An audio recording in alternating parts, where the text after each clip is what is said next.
overwhelmingly, they were white people organizing the BLM riots. And they're using the suffering of racial and ethnic minorities to advance an agenda that has nothing to do with them. If you vote for Kamala, then you're going to get a puppet that helps advance the globalist agenda. Joe Biden is out to lunch. Who's running the country? The same people who are running the country now would be running Kamala.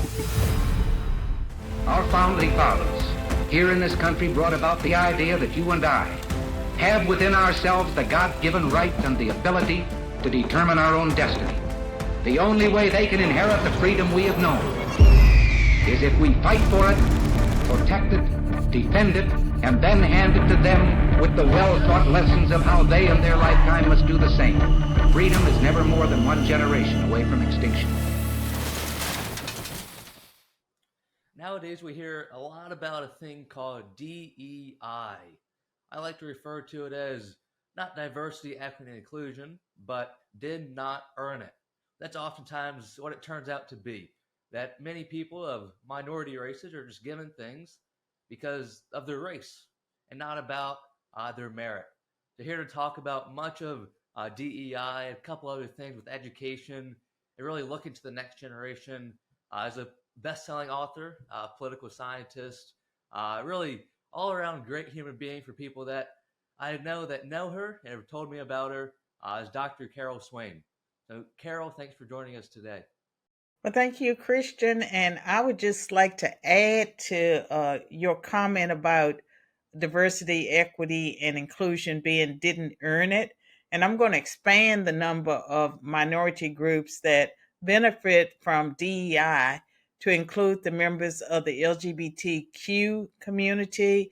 We look at the Biden administration, we look around the country, and we see people who were selected because of their identity group, that they belong to a favorite identity. And we could also say that for some women who have been favored because they happen to be the right person at the right place at the right time. They meet some type of criteria, but it's not qualifications in the traditional sense. And because this is happening, it hurts every minority, every homosexual, every woman who's worked hard to attain the positions of power where they have risen. I think it's a great point you're making here, is that DEI was invented to help minorities. But a lot of the times now it's only hurting them. Because I look to people like you, Dr. Carson, a handful of other people who really came from nothing. You didn't even get a high school diploma. Right. You got a GED. Dr. Carson was in a similar situation when he was growing up in Michigan there. But you guys worked to get everywhere that you are today. So you guys worked this much, but everyone else is working this much just to try to get at the same level. How does that make someone like you or all these other people who have actually worked for all that you have feel? Well, I mean, I can tell you that when I learned last December that Claudine Gay, who was then president of Harvard University, had plagiarized my first book that was published in 1993 and updated in 1995, it gave me a sickening feeling. And I didn't rush to judgment because I wanted to read her work, and I reread my book and my dissertation because my book, Black Faces, Black Interests, the Representation of African Americans in Congress, started off as a dissertation, and I gathered more data. And it was funded by the National Science Foundation, $11,000 back in the 1980s. And that was a lot of money for a graduate student to get for a dissertation project. It became a prize winning book. And my career, I was tenured early at Princeton. I was a full professor at Vanderbilt, but my career stalled when I became conservative and when I became Christian. Meanwhile, Claudine Gay, someone that I had heard of while I was at Princeton, I had heard about this brilliant Black woman, this Black student at Harvard, and it was Claudine Gay. And so I'd heard of Claudine Gay, but I had no idea that she had plagiarized my dissertation and her whole career was built on my early work. That made me, it really discombobulated me because it was so wrong, it was so unfair. And then later I would learn that, much of her work was plagiarized. And so clearly there have been a number of racial and ethnic minorities that Chris Rufo has identified who have plagiarized their research. And many of them, if not all of them, are still employed by universities and institutions. But it's not just Black people. This Robin DiAngelo, this white chick, who's made millions of dollars with her books talking about white fragility, she also plagiarized. She was a DEI beneficiary because she was a white woman who presented herself as being an anti-racist, a friend of minorities, and so she was able to take that identification and make millions off of it. And I contend, okay, it's a racial issue, but it's also bigger than a racial issue because we look at the appointees in the Biden administration, the members of the LGBT community, But Buttigieg. You look at all of these people; they're not qualified. They're not qualified. They are DEI appointees. We have a system that I argue in my book, The Adversity of Diversity, that runs counter to the law and the Constitution because discrimination of all forms, discrimination is prohibited by the 1964 Civil Rights Act and its titles and our Constitution's Equal Protection Clause. And so there's no place for discriminating against people because of their race, their religion, their sex. And we find that men are often discriminated against because they are male. They're accused of having toxic masculinity. And this is openly done, even though it's a violation of the laws of our nation. Exceptional point there. I think as a white, straight Republican male, I mean, the system's working against us. But you mentioned Claudine Gay, the Harvard president. You had heard that she was a brilliant Black woman. And the only reason they were saying that is because she wrote everything that you wrote as the brilliant Black woman. You were really the brilliant Black woman in that situation. But Robin DiAngelo, Matt Walsh just came out with his new documentary, Am I Racist? About all this DEI woke nonsense. I actually saw it Friday night in theaters. I watched the Robin DiAngelo interview, and the thing that strikes me with that interview, and also what you're saying here, is that when we go look back at like the BLM protest in 2020 with George Floyd and all of that, if we look at the majority of people who were protesting, I don't think they were really Black people who were protesting, or even Asians or minorities. A lot of their support was coming from white people, Right. like the people like Robin DiAngelo, who I don't know what they're trying to get from the Black community. They feel like they have something to give to them. They feel like they They have to meant work for well. them. They meant I well. think the young ones meant well, but the road to hell is paved with good intentions. And after George Floyd's death, we had huge protests here in Nashville, where I live.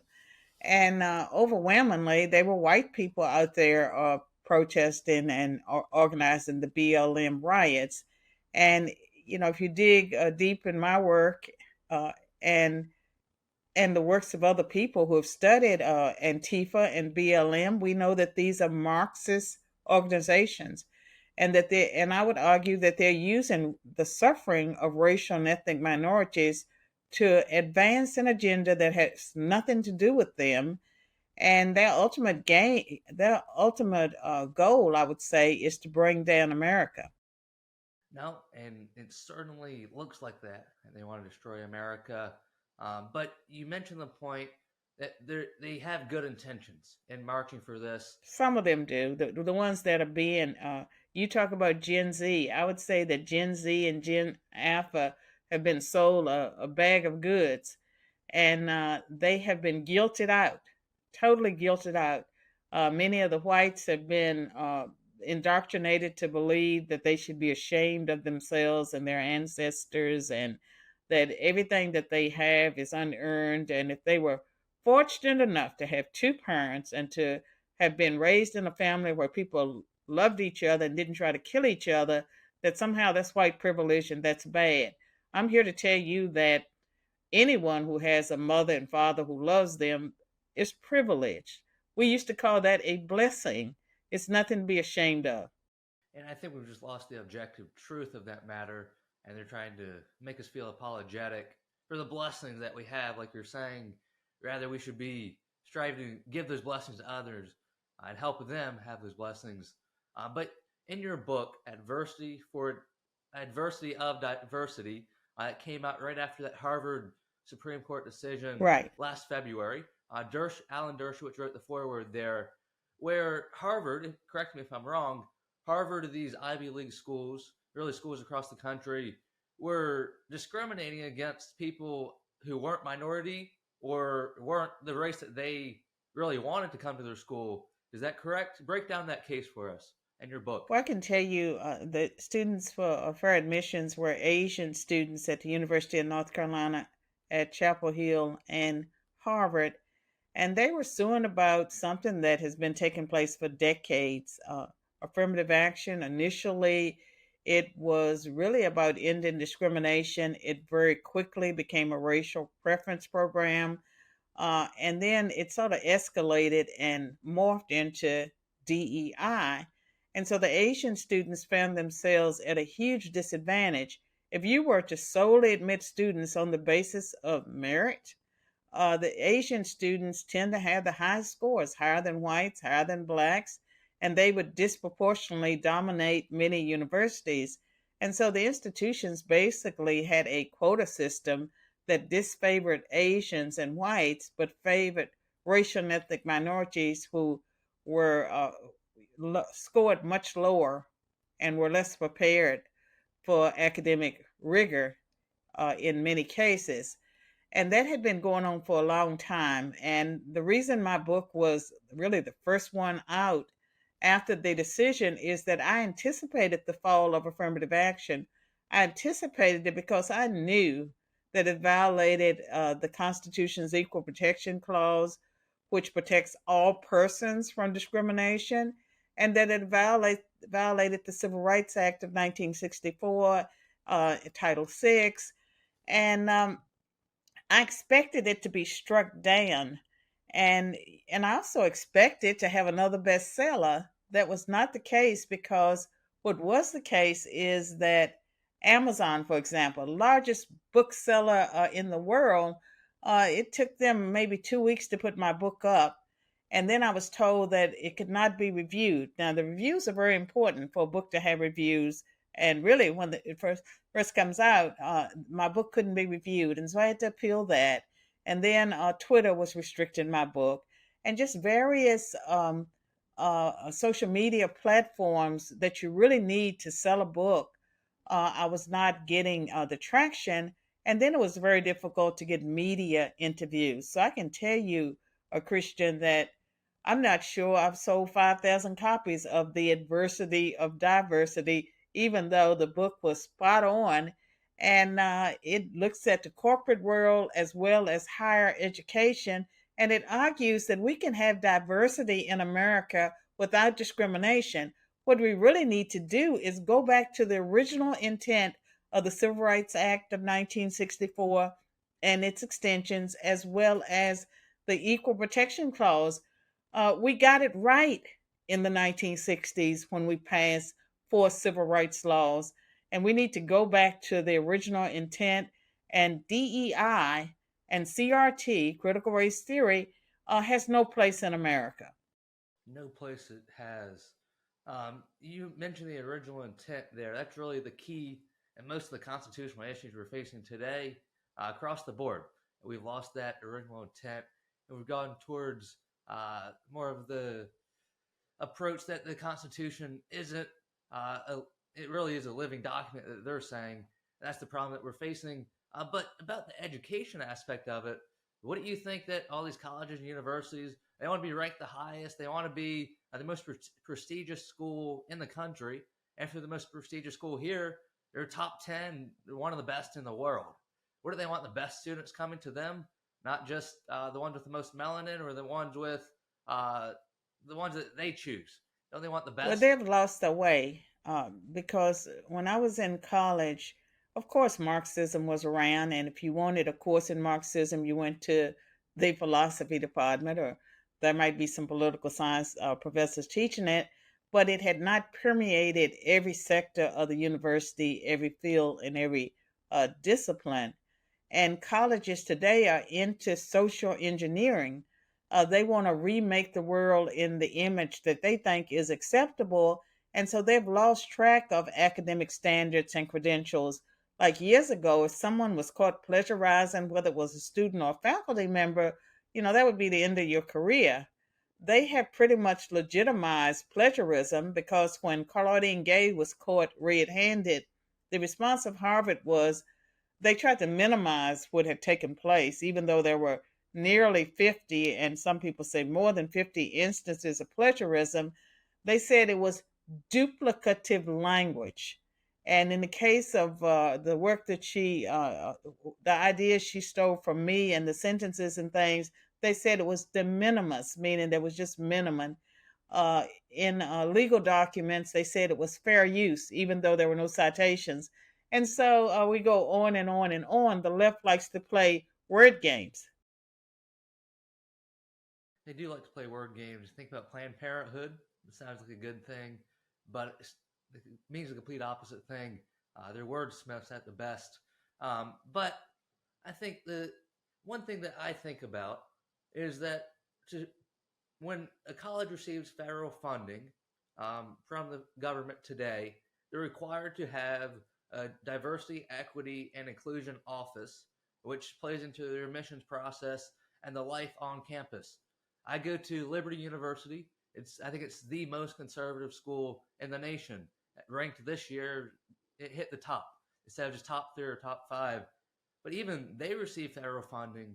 Even they have an Office of Diversity, Equity, and Inclusion. I just You're happen kidding. They do. They do because That of is the federal ridiculous. funding.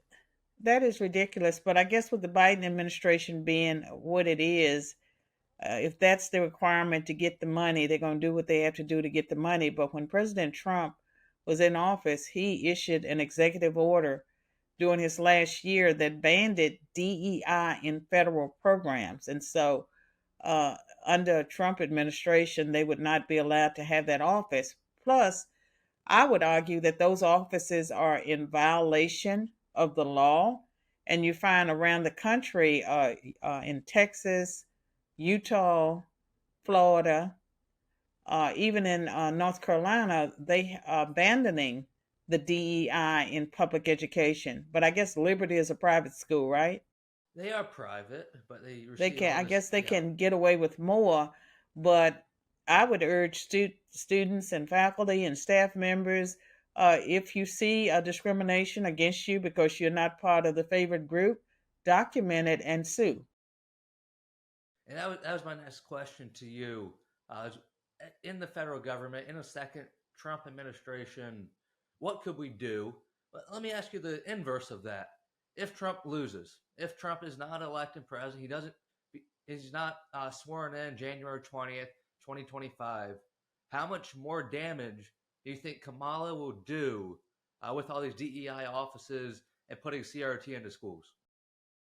I'm more concerned about whether or not I would get visitors in prison, because I believe that people like me who have been identified as being supportive of Trump or his ideas or conservatism, that that they will deal with us the way communist and Marxist nations have always dealt with people they consider dissidents.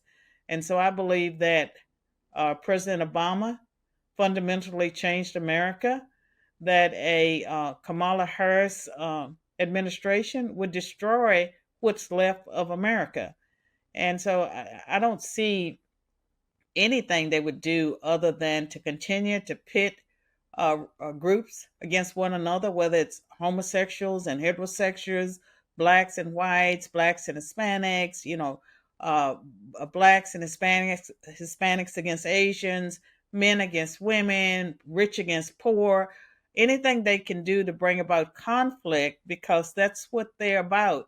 At the end of the day, Marxism is a conflict driven theory of really how to bring down a nation, to try to bring in the utopia that Karl Marx promised, that has never manifested itself as a utopia in any nation. That's what they're all about. And so I shudder to think of what would happen if Kamala Harris is elected. And I actually have trouble understanding her support. How could people go along with the ruse that was used to put her in place, a woman who never won a presidential primary, that was imposed on the Democrat voters and maybe imposed on the American people? I don't understand how any Republican could go along with that. I see them touting that they have all these Republican endorsements. None of that makes sense to me, other than Donald Trump is hated so much that people believe the ends justify the means. They'd rather see the destruction of America than the election of Donald Trump. That's very true. And we'll get into the Kamala Harris, all of her race, and all of her issues in a second. But you just made a really interesting point. I want to ask you another question about, more from your political scientist perspective. You said that Marxism is a conflict-driven ideology, and I think that's why we're seeing that the left is pitting poor against rich, like all the things that you mentioned. Why do you think most races or the black community still falls for the Democratic Party, still falls for their tricks? Are they not waking up to it? Do they not see the manipulation? They're such skilled propagandists. And I can use an example of an interview that J.D. Vance gave involving whether or not Haitians in Springfield, Ohio, are actually eating people's pets. And his response was, yeah, somewhere he said something about creating the story. Well, they took that and framed it as he confessed that he made up the story. He created the story creation rather than he amplified a story that was out there. He gave voice to what the people were concerned about. They're so skilled at turning and twisting just everything you say. They twist it. And I think that when you're dealing with people who have moderate levels of education, and it's not just black people, but if you're a casual listener, and if you trust the people that are telling you the lies, it's easy to be deceived. I can also tell you that there are many racial and ethnic minorities, many black Americans who have awakened to what the Democrats have been doing, and they're not being manipulated in the same way. And when it comes to, do certain immigrant groups eat cats and dogs? Whereas, I mean, that's pretty documented, and it's not just Haitians. That's what I would contend. It's not just Haitians.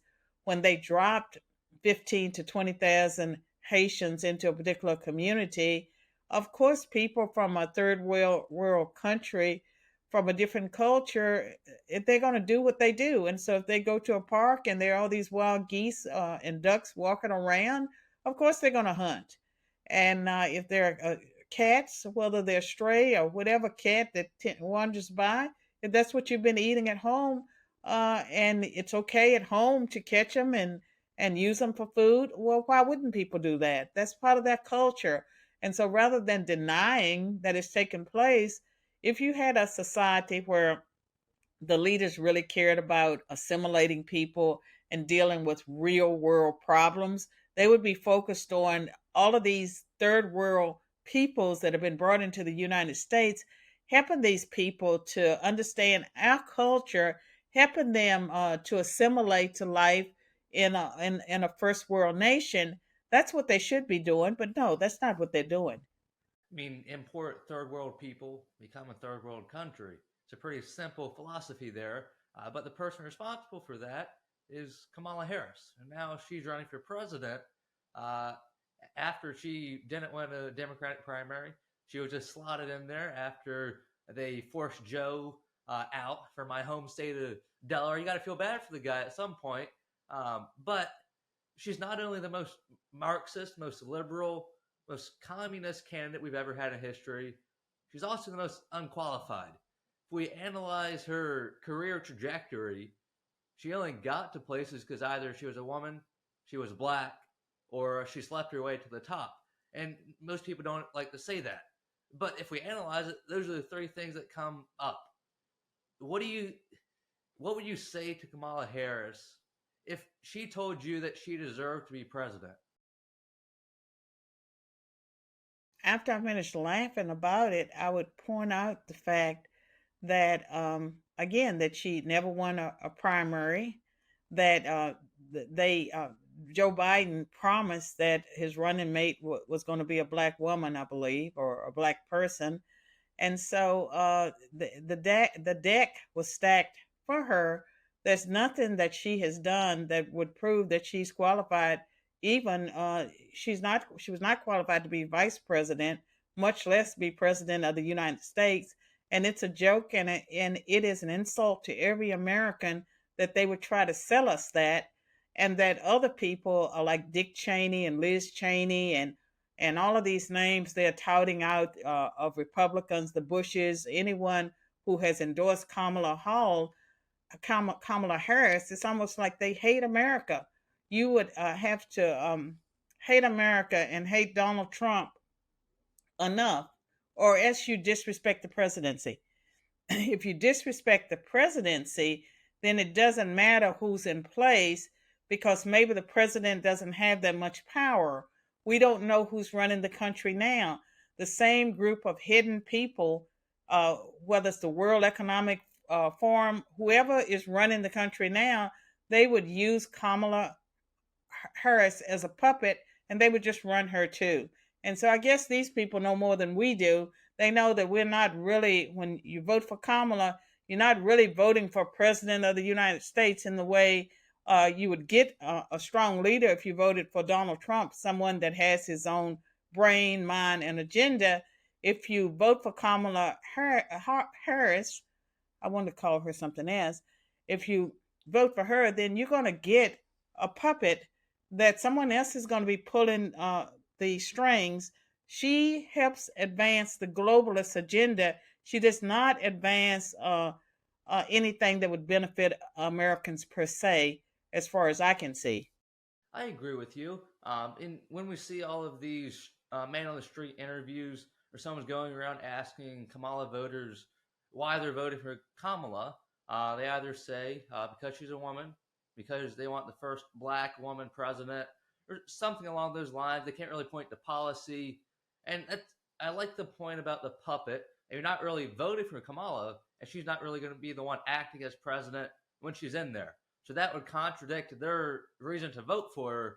But how can we communicate that to those surface level voters? You point to them that we know that Joe Biden is out to lunch, and he has been for months. Who's running the country? The same people who are running the country now would be running Kamala. And the way they repackaged her, they rolled her out like a new box of cereal. Um, it's mind-boggling that they one day she's this, and the next day she's repackaged and she's rolled out, and people are supposed to forget everything they knew before. Um, I just think that you remind people of the facts. You have to keep hitting them over the head with the facts, and for some people, it will sink in.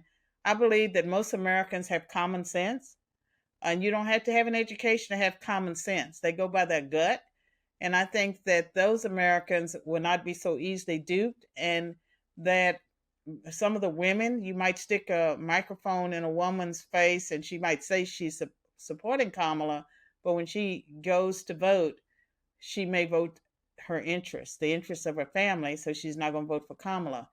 And when it comes to Donald J. Trump, as we are speaking, there's been 2 assassination attempts on his life.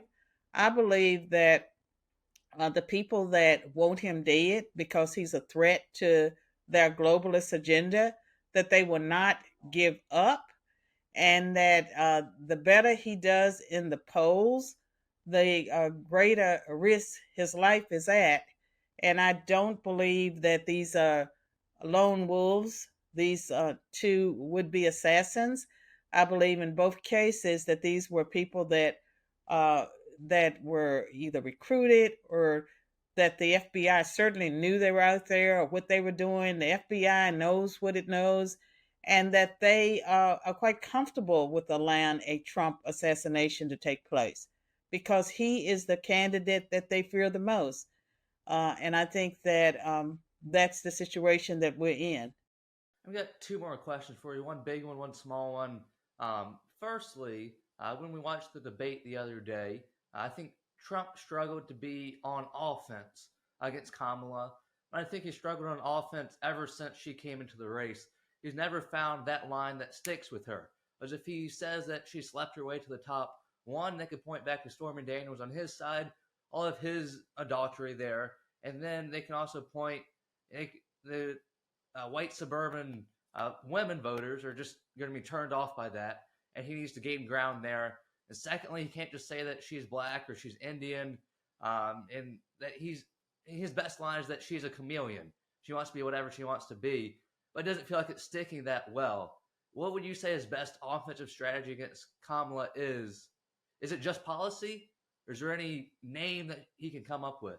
Well, I don't think that. I think that if it's going to be a name or policy, he's looking in the wrong direction because I think that the forces behind Kamala Harris are so great, and I see this as a spiritual battle. And I think that Donald Trump himself, his compromise and the fact that he allowed the Republican platform to shift in a way that it became closer to the Democratic Party, that they have spoken out of both sides of their mouths when it comes to abortion. And so I believe she rattled him by pointing out how he had been all over the place with his abortion position. He did not have to weigh in on Florida's abortion law. He did not have to take some of those stances he did. If the Republican platform had stayed true um, in its defense of the sanctity of human life, and if they had stayed true to their support of traditional marriages and families, if they had stayed true in distinguishing themselves as pretty much being the party of God, country, and family, that's where he needs to be. And if I had advice for Donald J. Trump, I think that he needs to clarify in his mind what his position is on life and articulate it, even if it means saying, I made a mistake. I didn't really understand when I said I supported reproductive freedom. I didn't realize that it was a euphemism for abortion. And I would also urge him to admit that he was duped by Dr. Fauci and Dr. Burke, and that the COVID policy, even though he was trying his best, that Operation Warp Speed was not a great idea. If he were to come clean on those two issues and just continue to be sincere and authentic, if he comes clean on those two issues, and then, I am a devout Christian. I believe that this election will be won in the prayer closet. I believe he, as Donald J. Trump, if he appeals his case to heaven, if he himself seeks wisdom from God above, that he's going to have better strategies and he's going to have more discernment, and he's not going to surround himself with the wrong people, because repeatedly he surrounds himself with the wrong people. So that's more than you asked for, but you gave me the platform and I'm telling you what I think. And those are some very wise words there. I can't add anything to that. I think that humility, if Trump can show that humility, that would go further than any policy or any attack that he can point out against Kamala. And obviously Trump has his faith coalition now with Dr. Carson leading it, but it's not just the coalition that has to be praying. The coalition can't do it. It's the whole coalition nation. Can't do it for him. It has to be Donald J. Trump humbling himself and coming clean on the mistakes he's made and appealing to the American people. And that would totally give him an advantage. It would totally disarm people. And I think that we need to see a transformation in him. That's how he's going to win the election. Perhaps that's going to be like a Reagan transformation after his assassination attempt. Because I can tell you, when I was at the RNC convention in Milwaukee, and we saw Trump walk out that first night, something looked different about him. It looked like he was carrying himself different. So hopefully That Yeah, dissipated really it did. fast. It did, and that's what disappointed me. Because I thought that was we were onto something there. So we've got to keep praying. We've got one final question for you. It goes along these lines, I guess. If you could tell America or my generation one thing not to give up, what would it be? Your faith in God, and that it's important for every young person to understand the founding documents, and also to learn more about the values and principles and where our laws came from, and and realize that there's a reason why America became the envy of the whole world, that it had to do with our values and principles, and we've lost sight of that, and we have leaders who openly lie and cheat. You can't believe anything they say, and the worst possible thing would be for young people to try to emulate the leaders we have in power today on both sides of the aisle. That each person has to decide who they are, and what kind of values that they are going to use to guide their lives. And I believe our nation can be saved by young people who are courageous, but who really want the best for their families. Go back to a time when people did care about God, family, and nation, and there's no shame in being patriotic. And that's not just faith; that's faith in God, the only true God. That's what really matters right there. And I was actually just Yes. reading. I think that's in Hebrews 13, is where I was the other day. It said, "Commend the leaders who brought you to faith in God."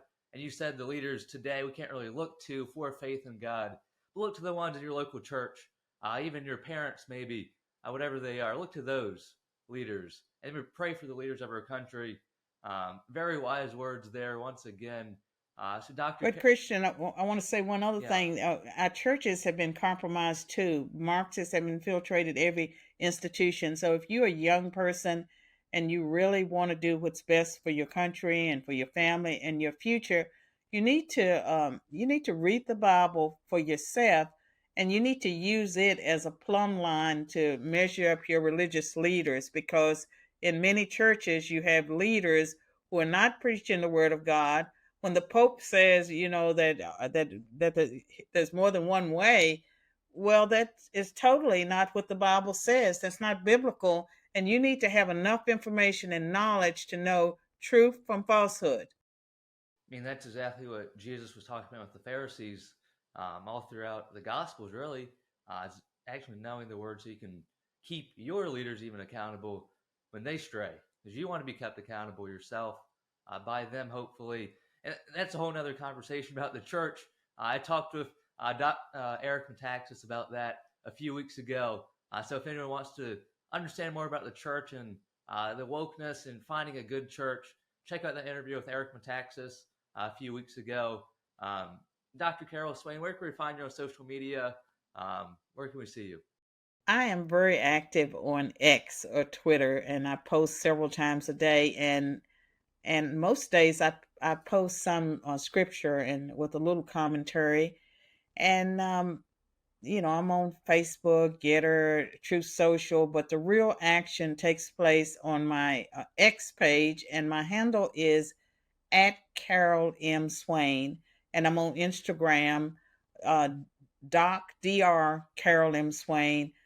Those are forums where you can interact with me, and I have my websites and newsletters and just various ways that I try to do my part in trying to make America a better place, but also trying to make the world a better place. And that's right, all that good stuff. I made sure to turn on those notifications just for that daily verse and the scripture you share there in the morning. So I appreciate that myself. I don't know if anyone else does, but I do. I love to keep seeing those coming every day. Uh, so, Dr. Swain, thanks for joining us today. It's been a pleasure having Thank you. you. Thank you. And thank you.